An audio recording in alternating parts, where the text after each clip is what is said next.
Hello, everyone. Welcome to Green on the Greens. We are back. It is the Valspar Championship.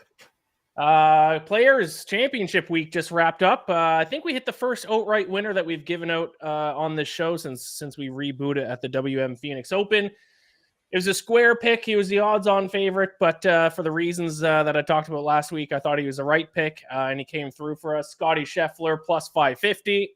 Let's give it up. First outright winner.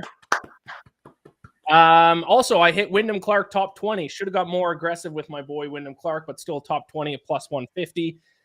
Missed out on Tom Hoagie plus 550. Hideki Matsuyama, terrible beat. Cody, you saw that. He was top 5 there. Thought it was locked in. Matt Fitzpatrick birdied 4 straight holes to end his tournament, and he got leapfrogged Hideki. Hideki finished T6 instead, so he missed out on that plus 550 Hideki Matsuyama. Cody, I don't know what to say anymore. I don't either, man. I don't even know why I'm here. Like, what are we doing? Oh my God. Yeah, Andrew Novak, top 20. Yeah, plus 4, wasn't even close to making the cut. Justin Thomas, I believe I had him top 5. I'm all over the place, but he was also bad. He couldn't, he got on the greens. He led the field in approach. Correct me if I'm wrong on that, but he led the field in approach and couldn't drive the ball and couldn't hit a putt to save his life. So that was great. Keith Mitchell, what are we doing, Cashmere Keith? You might be dead to me, man. Like, you absolutely ejected on the weekend, to finish DFL of the guys who made the cut. Like, was very much in the mix to finish top 10, and then just absolutely just crapped all over himself throughout the weekend. And then Will Zalatoris did not look like the Will Zalatoris I'd been watching play golf up until this past week. So yeah, another offer for me, but I won closest to the win, and that's all that really matters. Yeah, you did win close to the win. Doug Gim last week for you. I took TPC Lee. He did not make the cut. And where did Doug Gim finish? T16. So another good finish for him. Yeah. Yeah, I don't know what we're going to have to do with your picks here, Cody. I don't know, you're going to have to do, some kind of ritual, what's the stuff? Burn sage? Is it sage that they burn to get rid of demons, or you're gonna have? Oh yeah, big out here in New Mexico. So if I go over again this week, I will be burning sage on this podcast next week. Mark it down. All right, deal. Yeah. So, do you have any final remarks about last week? Wyndham Clark, my boy. By the way, Wyndham Clark, if you haven't seen this, I tweeted it out. I interviewed him last week. That interview is now live. So after the show, you can catch that on the Bet-Sided YouTube channel, which you should be subscribed to. But just go over to videos and you'll see my interview with Wyndham Clark. Talked about his episode on Full Swing, which was a great episode. It was my favorite episode of season 2. And his debut for the Masters and a bunch of other things. His win at Pebble. His favorite courses to play on the tour schedule. So check that interview out. One of the most nastiest lip outs I've seen on what would have been a tying putt to force a playoff. Now, I had Scheffler to win. I had that ticket, so I wasn't too upset. But as a fan of Wyndham Clark, me and him are now best friends. That hurt. That lip out hurt. That was in the hole. It really, my wife could not care less about sports, but I showed her that putt and she was like, oh my God, that was mean. And I was like, yeah, it was mean. That was the golf gods, gambler, whoever it was. That was brutal. Yeah. And I think Justin Ray tweeted it out. Is the first time in PGA Tour history that the same winner and the same runner-up happened in back-to-back weeks. Scotty Scheffler won both the API and the Players. Wyndham Clark runner-up at both, which is pretty crazy. Wild. And Scotty Scheffler, the first back-to-back Players winner ever in the 50th anniversary. Pretty, nice little bow to put on it. And as we said last week, and it was why I bet on Scotty Scheffler, despite him being the square option at plus 550, is that if Scotty Scheffler continues to putt, because last week when he won the Players here, not even a great putting week, plus 0.44 strokes gained per round putting.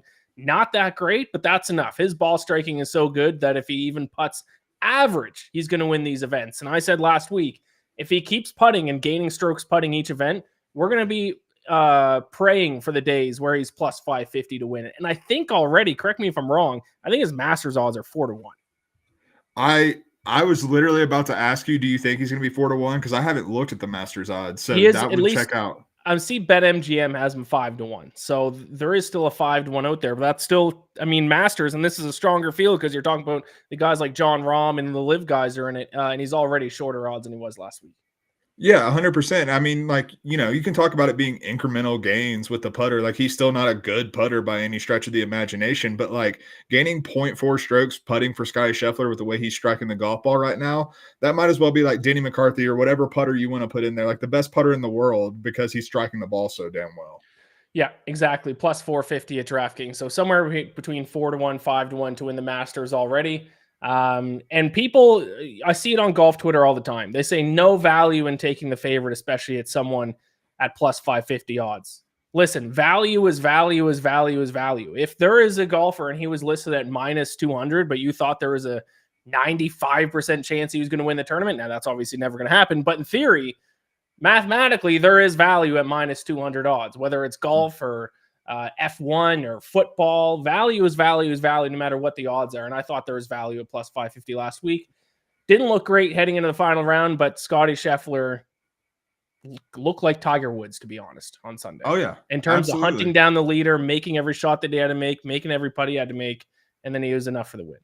Impressive. Yeah, he also missed a 4-footer for birdie and Right. along this run. So like it wasn't even perfect and he still made it happen. Yeah, which was exactly what Tiger used to do back in his heyday. Now, can he keep this up?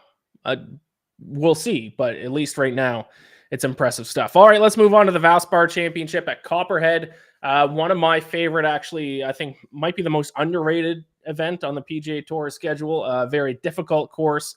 What's your takeaway in terms of what we should be targeting for key stats? Yeah, so I think as I tend to often do, it's strokes gained approach, very important around here. But I also think you have to marry that with not necessarily driving accuracy to some degree, but PGA Tour gives out good drive percentage, which I think is a really key stat here. You want to be in a nice position. These fairways are easy to miss. There's trouble lurking. There's a lot of water on this course as it is, Florida swing golf. And then also because the greens are a little bit small around the green play and scrambling, like you're going to have some approach shots that don't hit, even if you're playing well on approach. So being able to get up and down and say par there, like we don't see low scores here. This is a big boy event. And I'm glad to see we have like a much improved field top to bottom, I feel like. Yeah, for sure. Some big name guys here this week. Oh, by the way, I didn't even mention it. What a dodge on Xander Schauffele by me. Because there's been so many times those types of events, I had money on Xander and he just can't close it out. And it was weird because I was like, maybe I had FOMO because I was like, maybe it would be ironic that when I'm finally off, Xander Schauffele goes and wins. But then at the end of the day, at the end of the tournament, Xander Schauffele proved to be Xander Schauffele. And for the first time, I actually didn't have money on him. And I tell you what, watching him melt down on Sunday felt actually good. And it wasn't a total melt, but he had chances to win that tournament and he just didn't deliver. He did not, and I think it's good news for you because it means you're not cursed. It's not you that's hurting Xander; it's Xander that's hurting Xander. That's a great point. But I bring that up because Xander Schauffele is the favorite to win this week, 8-1. You will not find me betting Xander Schauffele 8-1. I don't care if it's a Corn Ferry Tour event. I'm not betting Xander Schauffele at 8-1. He could be playing me in match play, and I might not bet him 8-1. Yeah, so this event, pretty decent, at least some decent golfers. Xander, Sam Burns, who won it back-to-back a couple years ago, Justin Thomas, Jordan Spieth. So there are some big-name guys here this week. The other thing I want to say that we should keep an eye on is some of the most difficult par threes on tour as well. So you might even want to take a peek at some par three scoring before you place your bets for this week. But speaking of bets, let's get into it. As always, top 20, top 10, top 5, and then we'll give out our winner. We have a bit of an issue this week, but I'll get into it when we get to the top 10 section. So start us off, Cody. Who's your pick to finish top 20? Top 20, Victor Perez at plus 400, the Frenchman. Kind of quietly because he hasn't, he's not been playing the signature events or anything like that. He's been playing really well. 16th at the Cognizant and then T3 in Puerto Rico. But he also kind of fits the profile of what I'm really looking for at the Copperhead course. He's an accurate driver, hitting about 65% of his fairways over the last 20 rounds. Also over that span, gaining 0.7 strokes on approach. And he's also at the Cognizant when he finished T16. He gained 0.57 strokes around the green. He has a really nice short game. That putter can get pretty hot. We've seen him go on really streaky runs and have some really good rounds. And so I think it all comes together to where he's a really good fit, especially in this form.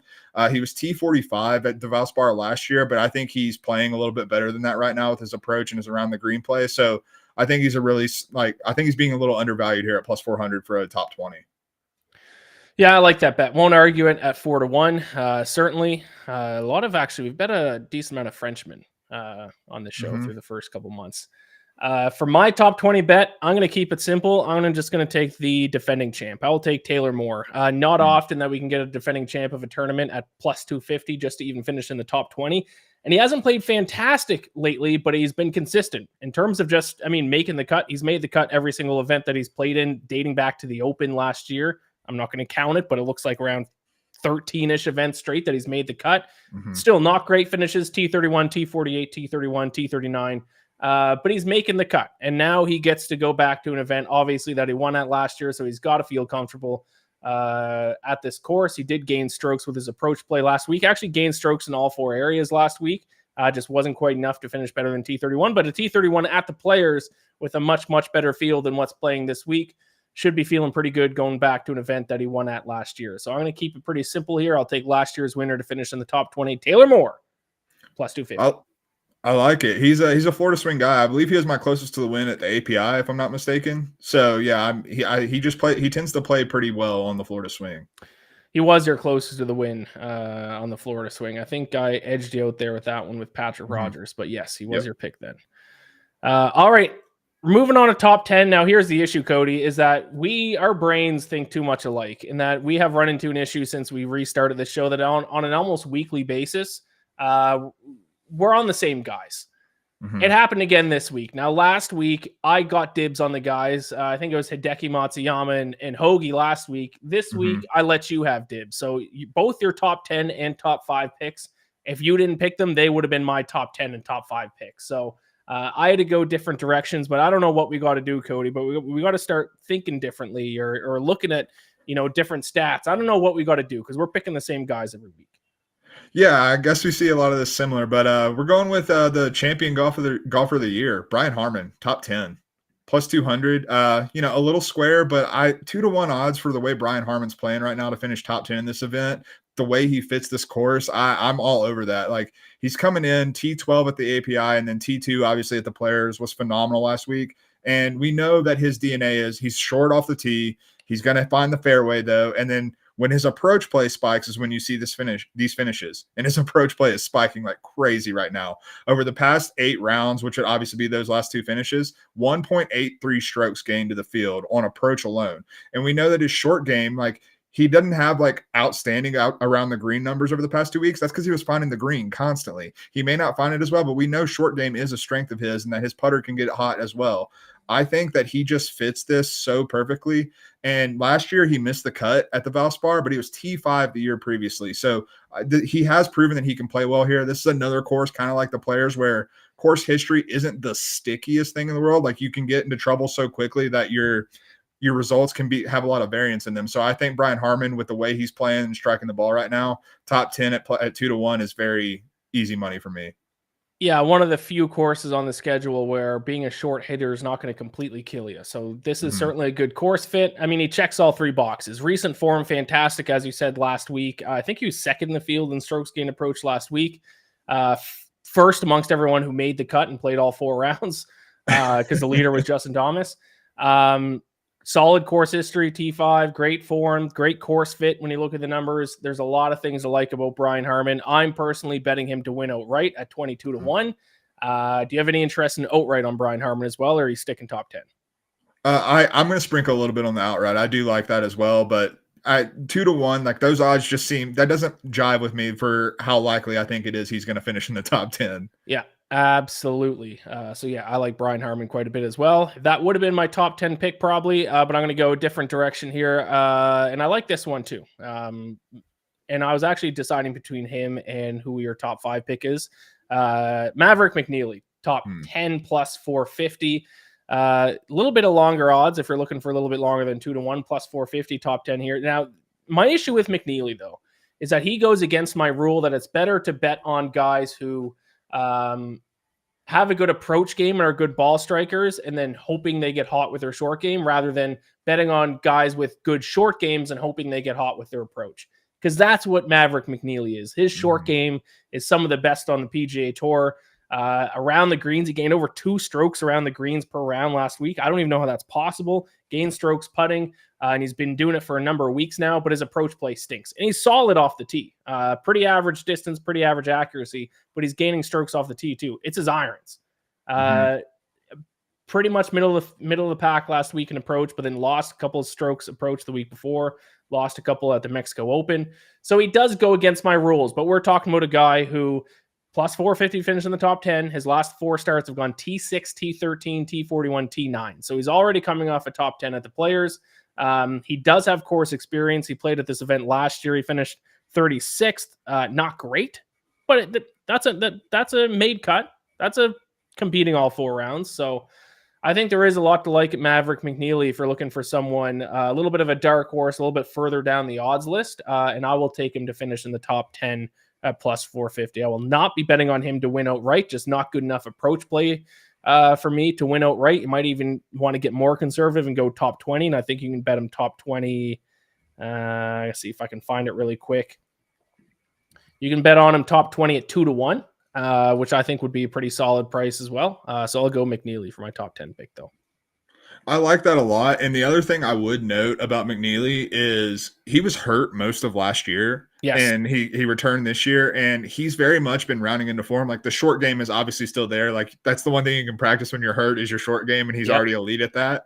And the fact that his approach play hasn't been good, but it has been getting better incrementally here and there. Like we've seen some spikes. That actually makes me a little more optimistic that might not even be an issue for you this week. So I like that play a lot because his short game, I mean, that's what's carried him to his PGA Tour career to this point. Yeah, absolutely.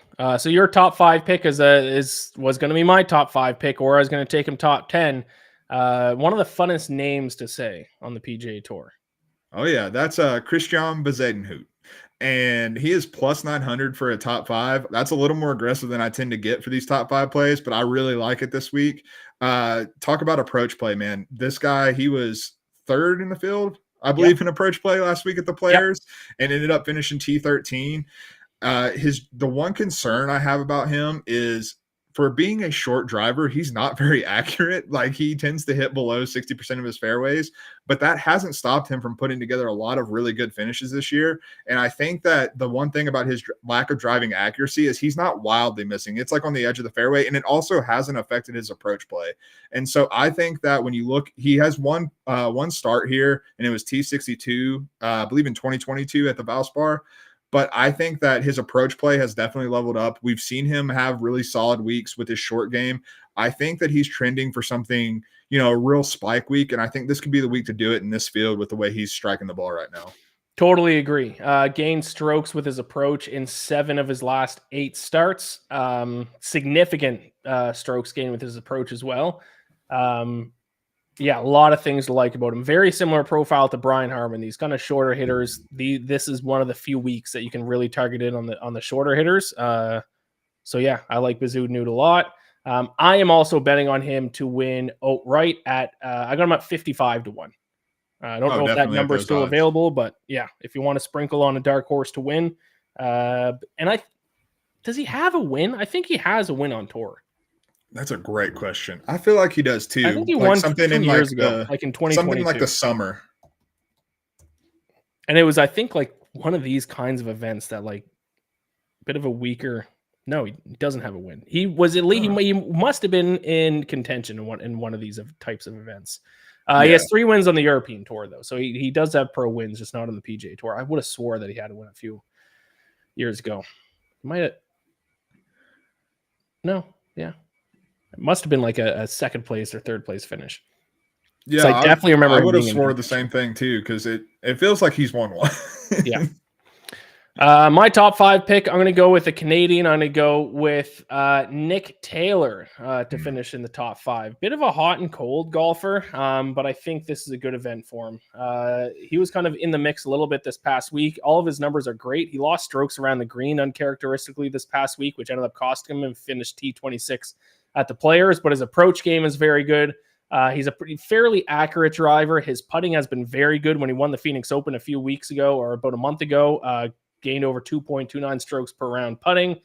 And and he does have some experience at this event. 10th place finish here last year, and he's played in this event a lot, like 7 of the last 8 years he's competed at this event. So a lot of course experience, solid finish here last year. Obviously great form, won the Phoenix Open, and a solid performance last week as well. So top 5, Nick Taylor at 3-1.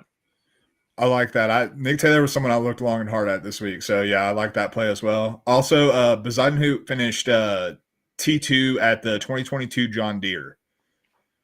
And that's what I was thinking of, because I said 2022 and I said like a smaller, weaker field type of event. So that's what this was, 2022 John Deere. All right, your winner. You have gone from picking this guy as your closest to the win pick last week to now he is your outright pick this week.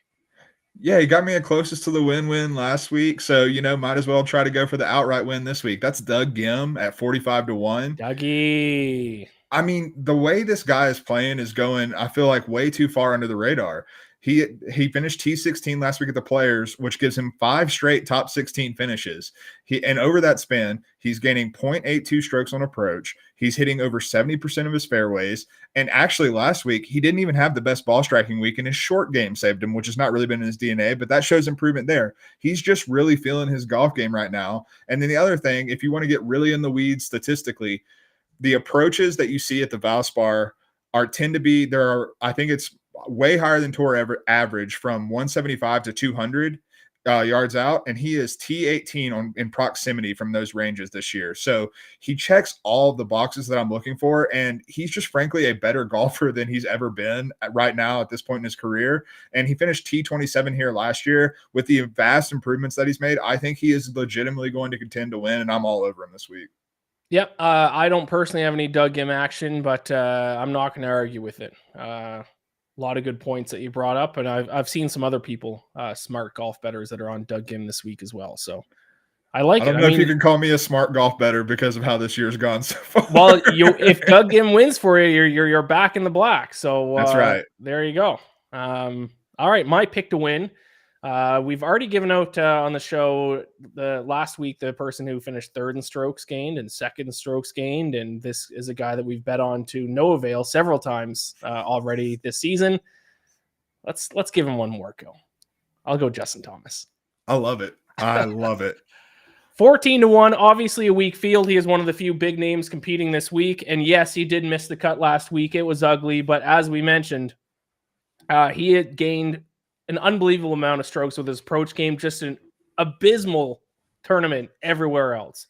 I'm willing to forgive that a little bit. He gained strokes both off the tee, around the greens, and putting the week before.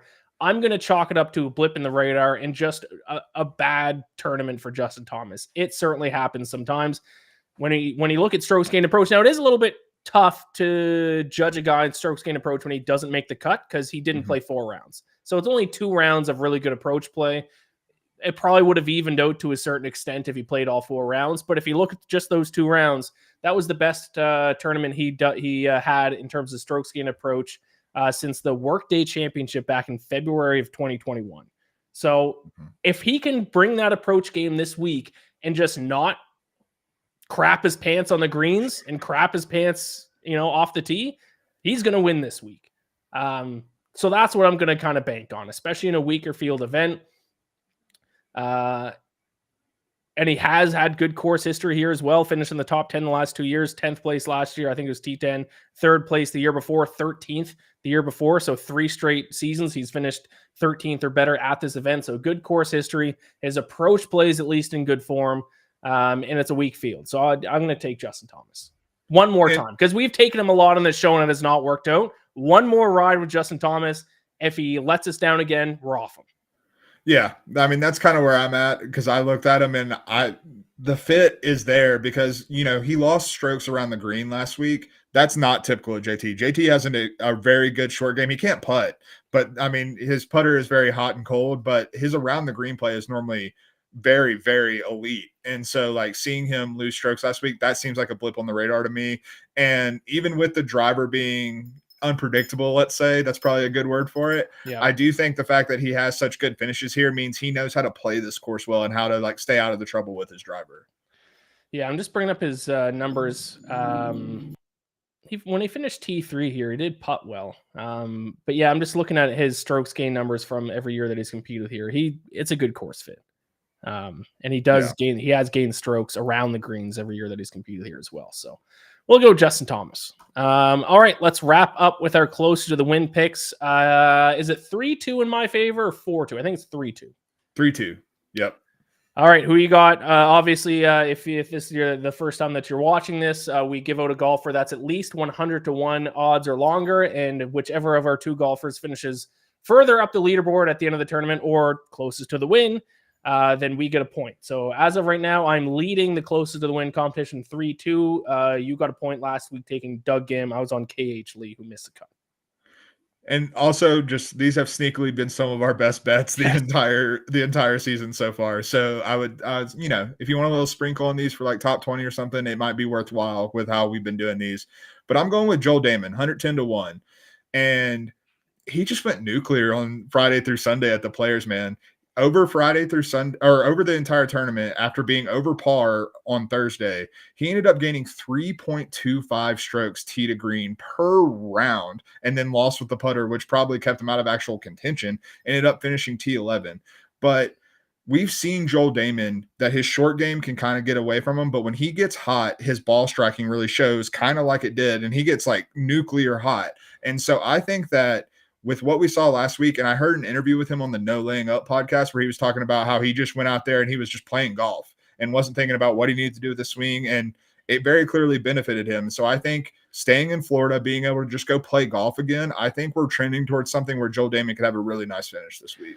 I was going to bring up that No Laying Up interview because another thing that he said in it was that even though he hadn't had good results recently leading up to this point, I mean, miscut American Express, miscut Farmers Insurance, T41 Phoenix Open, miscut Cognizant, T49 Puerto Rico, he had said that he felt like his game was very close. Like he wasn't discouraged even though he wasn't getting the results. He felt like it was very close. And then from Friday to Sunday, it all snapped into place at the Players. So if he can keep that going this week, you might be tying up closer to the win because that's a great pick. And if you want to bet on him, like obviously I'm not going to be betting Joel Damon to win this week, but top 20. If you have a sports book that offers top 30 odds, Joel Damon. Top 30, he's north of 2-1. If you check out my best bets column on fansided.com, I have him for a top 30 on DraftKings there. So yeah. Ooh, so there you go. Top 20 at least at BetMGM, and BetMGM's all ties paid in full, plus 333 for top 20. Love it.